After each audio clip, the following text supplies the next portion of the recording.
Hi, it's Bobby from Horse Tender Studio again, and in this video we're going to start with our painting kit for the red chestnut color.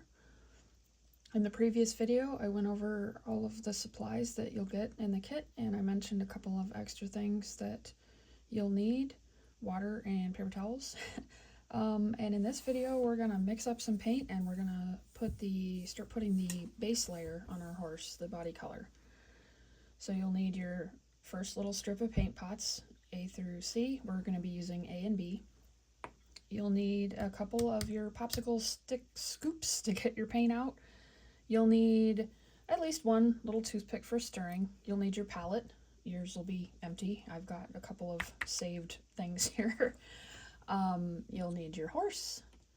You'll need your flat brush, and then your little cup of water, and then I always keep a folded paper towel off to the side, and that can come in handy while you're painting. If you get like a goober or hair or something on your paintbrush, you can dab it off on the paper towel if you like. A lot of times I just use my finger or something, but anyway, all right, let's go. So the formula for the base layer is, and then one little thing, these I've found are a little hard to open sometimes, so I found if you kind of just support it and then kind of do a pinch, and you probably want to be careful when you open these. I think in transit they might get bumped around. These are nice and clean because they've just been sitting here since I put the paint in, but I'm thinking maybe in transit in the mail and whatever, they might get kind of sloshed around in there, and so you probably want to be careful when you open them. Another thing, sorry, backtracking, is you may want to put down something to protect your work area. This is my painting desk. You can probably tell it's seen a lot of paint. It's pretty dirty. It's got little splatters and things everywhere. So I'm not really worried about it. But if you're doing this on, your kitchen table or like a TV tray or any other surface that you don't want to get messed up, you probably want to put down something to protect your surface. So like newspaper, you could spread out paper towels. There's all kinds of different things you could do. So like when you open these, they might, have extra paint on the lid or anything else. So just be aware of that. So our A color is Folk Art Matte Burnt Sienna, and the recipe for the body color is 4 parts this, and then 1 part our second color, which is Folk Art Metallic Copper. So basically, just want to scoop some out and blop it in the palette. One thing I did notice is that it helps if you just take your toothpick and kind of drag the paint off of there. And then I'm just going to set this aside on our paper towel. And this isn't an exact science, and I say 4 parts, 1 part. Try to get it close, but it absolutely does not have to be perfect. Horses come in a staggering range of colors, and gosh, these things are a little tricky to open, aren't they? Yeah, see, this one has some copper on the lid. I think I overfilled it. So basically we're just going to look at our little pile of burnt sienna, and we're going to do our best to get about 1/4 of that. Like I said, it is not exact. There is no wrong answer to this. Actually, I am going to get a second toothpick because I don't want to cross-contaminate our colors here. So we're just going to kind of drag that off. And yeah, we're going to want more.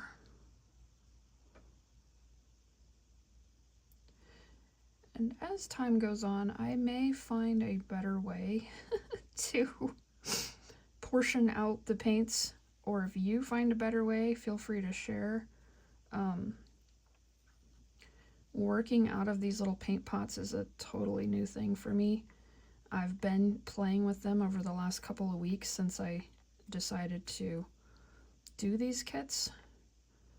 I think that's probably good.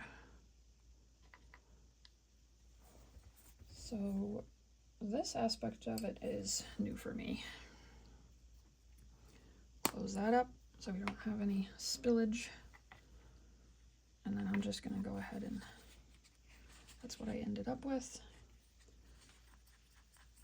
Go ahead and give this a stir with our little toothpicks. The metallics add so much to acrylic. A lot of people think that acrylics are flat, and they are. If you just use the matte acrylics, you'll end up with very flat colors, which is fine if that's what you're going for. But I learned about the idea of using metallics from the Amazing Color Formulas and Techniques book by Carol Williams of Rio Rondo. My granddad got me that book when I was just getting started customizing, and it was a huge game changer. Her color recipes and tips are written for oil paints, but I just adapted them to craft acrylics as best I could when I was a kid, and I've kind of kept going with that, and then got to the point where I'm making my own color formulas, and I do still refer to her color formula cards once in a while, but for the most part, a lot of the regular colors I just kind of have my own stuff I've come up with. Alright, so there we've got our base color mixed up.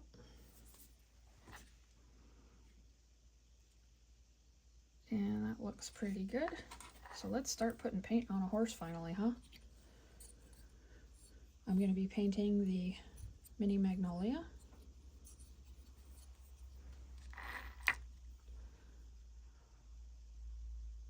And we're just going to put a tiny bit of paint on the brush. And I always start at the nose and work my way up the head.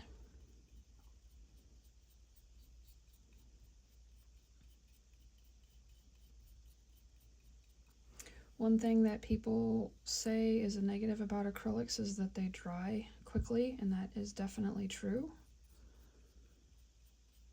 But if you can kind of harness that and work with it, I think it's actually a feature, not a bug. So what I do is I work in small sections. I call them zones. So the head is a zone. Then the neck is a zone. I work with small amounts of paint and I work quickly to combat that quick drying. And the thing that I say over and over again, you might get tired of hearing me say it, is get in and get out. It's kind of the catchphrase I've come up with for working with acrylics. Get in and get out. You don't want to be messing around and spreading the paint out while it's drying, because that will almost guarantee that you get brush strokes if you're in there dragging it around when it's getting tacky and drying. And so I put it on and spread it out as quick as I can and then leave it alone. And in areas like this where you're going into another zone, I kind of feather so I make it lighter there.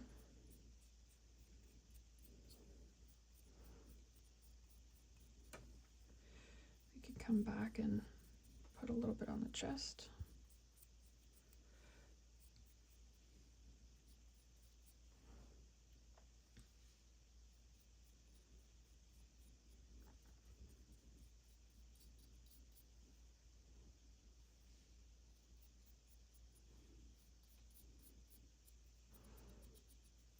Another thing that you'll probably see me do a lot is a lot of like back and forth when I'm trying to get the paint down quickly.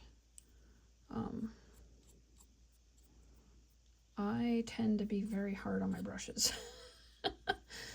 But I still have brushes that I started with when I was a kid. And they are the cheap, the cheapest like Walmart brushes or whatever that I got a long time ago. We're talking, decades.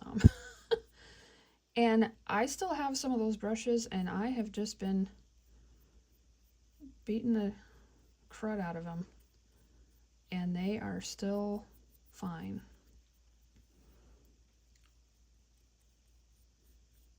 They still work well, and that's one of the reasons why when people say that you can't use cheap brushes and cheap paint and all that to do art, I have a problem with that. It's absolutely not true.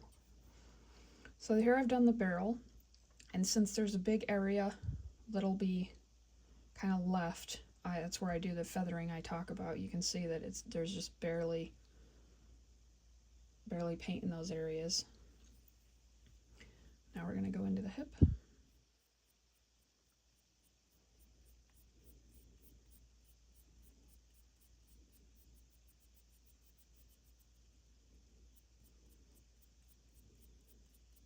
I do a lot of back and forth when I'm laying down the paint and feathering. And then usually the last thing I do before I get out of an area is just do a quick smoothing in one direction like that. Oop, I kind of got a lot on the brush that time. I wasn't paying attention. That happens. If it happens, you got a few options. You can kind of try to swipe off the paint and, wipe it off on your paper towel or something. Or you can do what I did and just do your best to smooth it out quickly and then leave it alone. Get in and get out. So there, we've already done the one side. We haven't done the mane and tail yet. I've just kind of skipped over those. But we've done the different zones: the head, neck, shoulder, front leg, this side of the front leg, the barrel, hip, and then this side of the back leg. And the head and neck are already dry. There's a little bit on the edge of the shoulder and barrel that I can see is still wet. And then along here it's still drying. But I really like how quickly acrylic dries.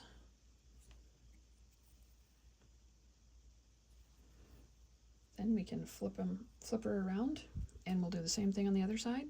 Start at the nose and work our way up.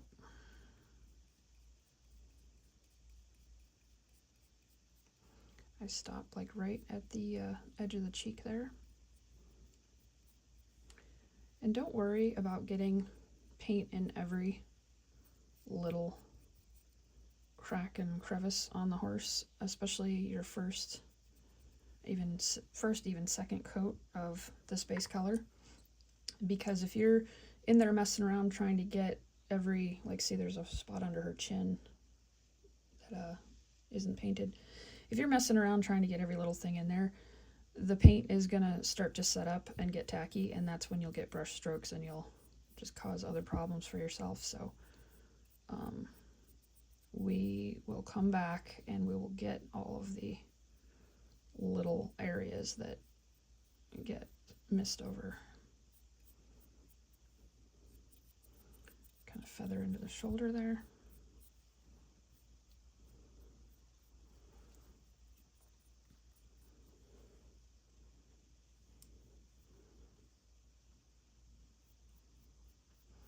And this first layer especially is gonna look weird, because since we're putting the paint on so thin, that gray primer is still going to be showing through, and it is going to be a little streaky looking. I've seen people, get upset when they're getting started and it's really streaky and it looks weird, and it's just it's part of the process. The ugly phase is definitely part of the process. So there, I've done shoulder and the front leg, and while I'm here, I'm going to go ahead and do the inside of the other front leg.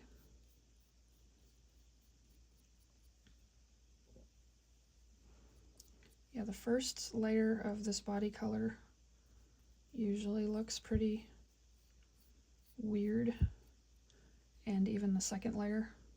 First layer definitely, but the second layer can look weird too. I'm going to go ahead and just do the inside of this other leg while I'm doing insides of legs.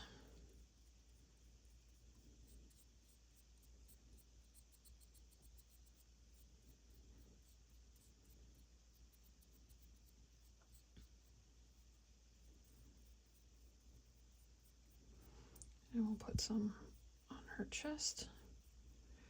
Like I said, we're not trying to go for full coverage. You can see that the underside of her neck and chest is still very splotchy, and that's fine. We'll fix that up later.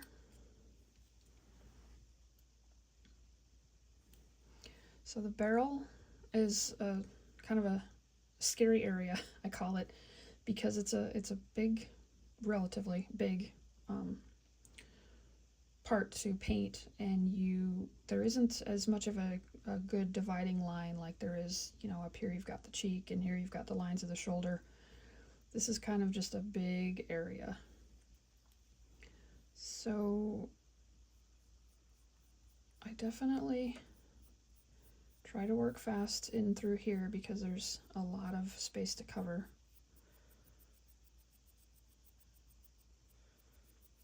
And again, we're going to feather into the other areas. And the reason I keep talking about feathering is because if you just stop and leave a thick area of paint in one of these spots, kind of out in the middle, you're going to end up with like a ridge of paint. And that's no good. I mean, it's fine if it happens. I've had it happen a lot, but if you're trying to avoid that, that's how you avoid it, is make sure you just lightly go into those areas in between the zones.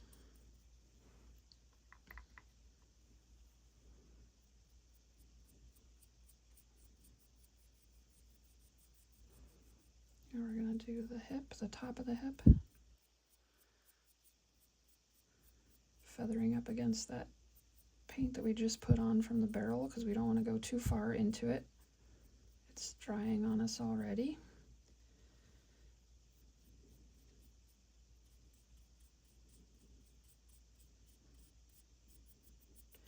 Another good reason to feather your edges is that it is entirely possible to paint an entire horse in one setting because the acrylic dries so fast that if you wanted to sit down for, a couple hours or something, you could paint the entire horse. But if you want to break up your painting sessions, or you don't have time, or you just want to take breaks or whatever, if you feather your edges, then you can always come back later. So you could stop at any point in the process, put everything away, and come back to it later.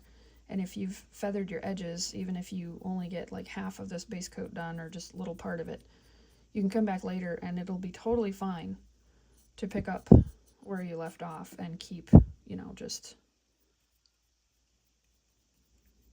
pick up where those edges kind of feathered off and keep going. So I've gotten her hip done and I'm just working on the back legs here.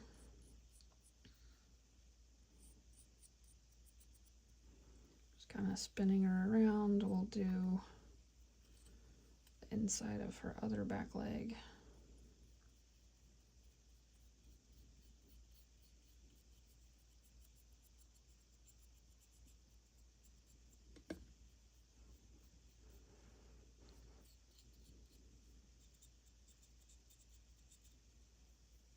Okay, so now her other side is done, and you might be able to tell this is still drying, but all the rest of this is dry already. And her other side is completely dry. And you can see she's kind of this weird, streaky, like greenish color. Not what we're going for yet, but that's totally normal. They're going to look ugly in the beginning. And so here we've got a couple different options. What I'm going to do is I'm going to go ahead and start painting the mane while we just give everything a little more time to dry. So we'll start on this back side here. Now this is where you can use that large round brush if you want to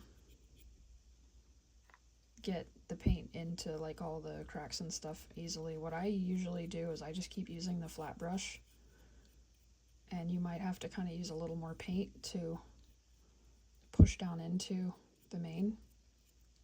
The round brush works better for getting into spaces like that,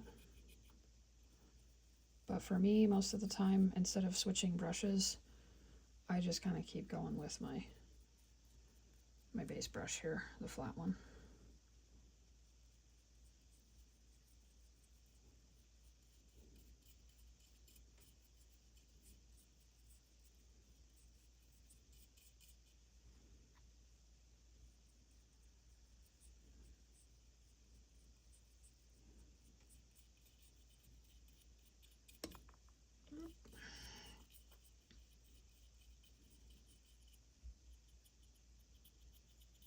Kind of just sweep back and forth to get the tips.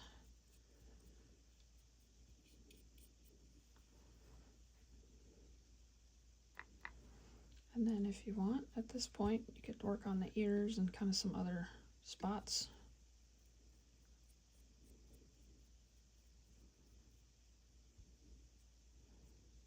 I'm working with little tiny bits of paint.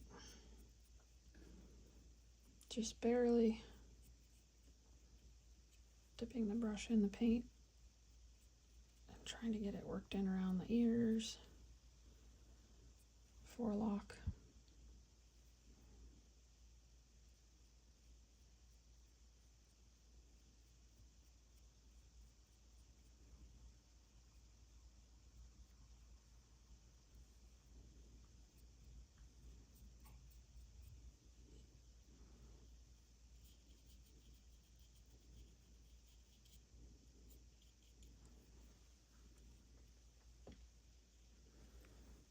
And I think I'll go ahead and do a little bit on her chest here, just to even out those splotchy parts that I said we'd come back to.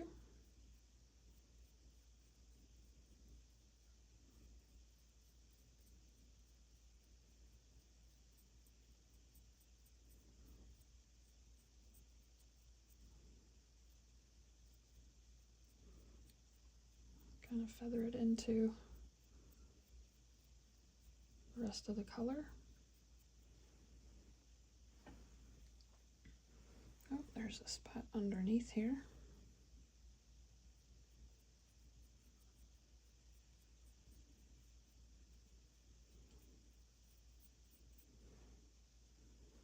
Okay, so aside from her tail, which I'm kind of using as a handle, that's a pretty good first layer.